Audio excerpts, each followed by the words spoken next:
struggle at City College, even more so than at City University as a whole, but especially at City College. It goes back as far as I know to the 1930s.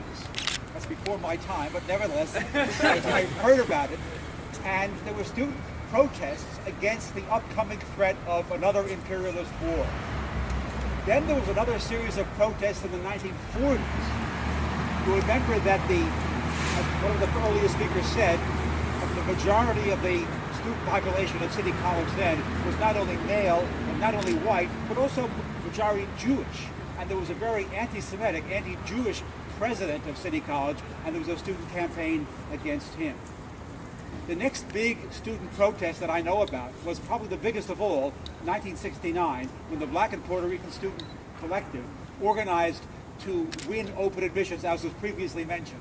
I was a young faculty member then. I participated in a faculty support group, and students were very surprised to see faculty, this was the 1960s, remember, handing out leaflets to students, asking students to support the struggle that was going on. Do you remember how that struggle took place? The students, the Black and Puerto Rican Student Organization, took over South Campus.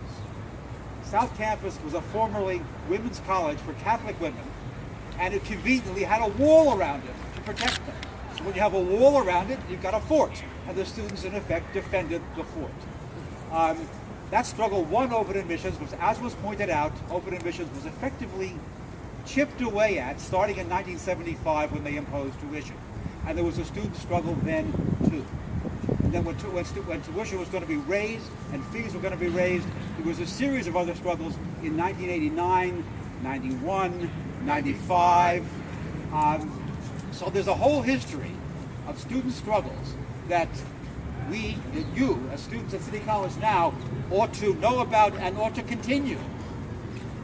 Now let me mention one more thing about what's going on now and connect it with the past.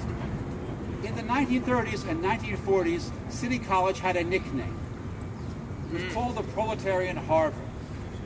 Why was that? Well, on the surface, Harvard was supposed to be a school for the brightest students around the country, children of the ruling class, so they can get an education. And City College was supposed to be the college where the brightest working class students went to school.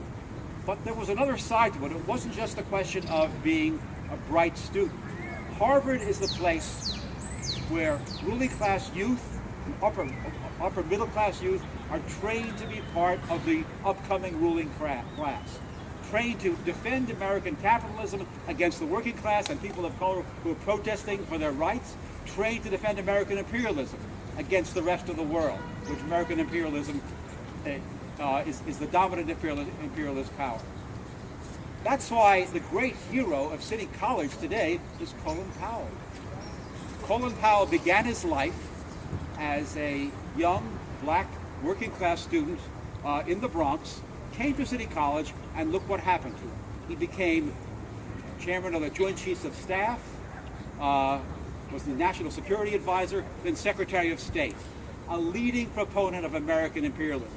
That's what is meant by City College being the Proletarian Harvard, to train people like that, to train people like you to serve imperialism.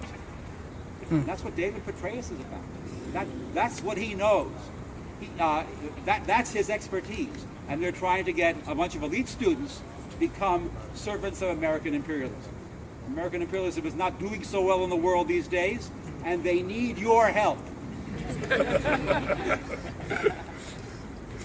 My last word is, don't do it.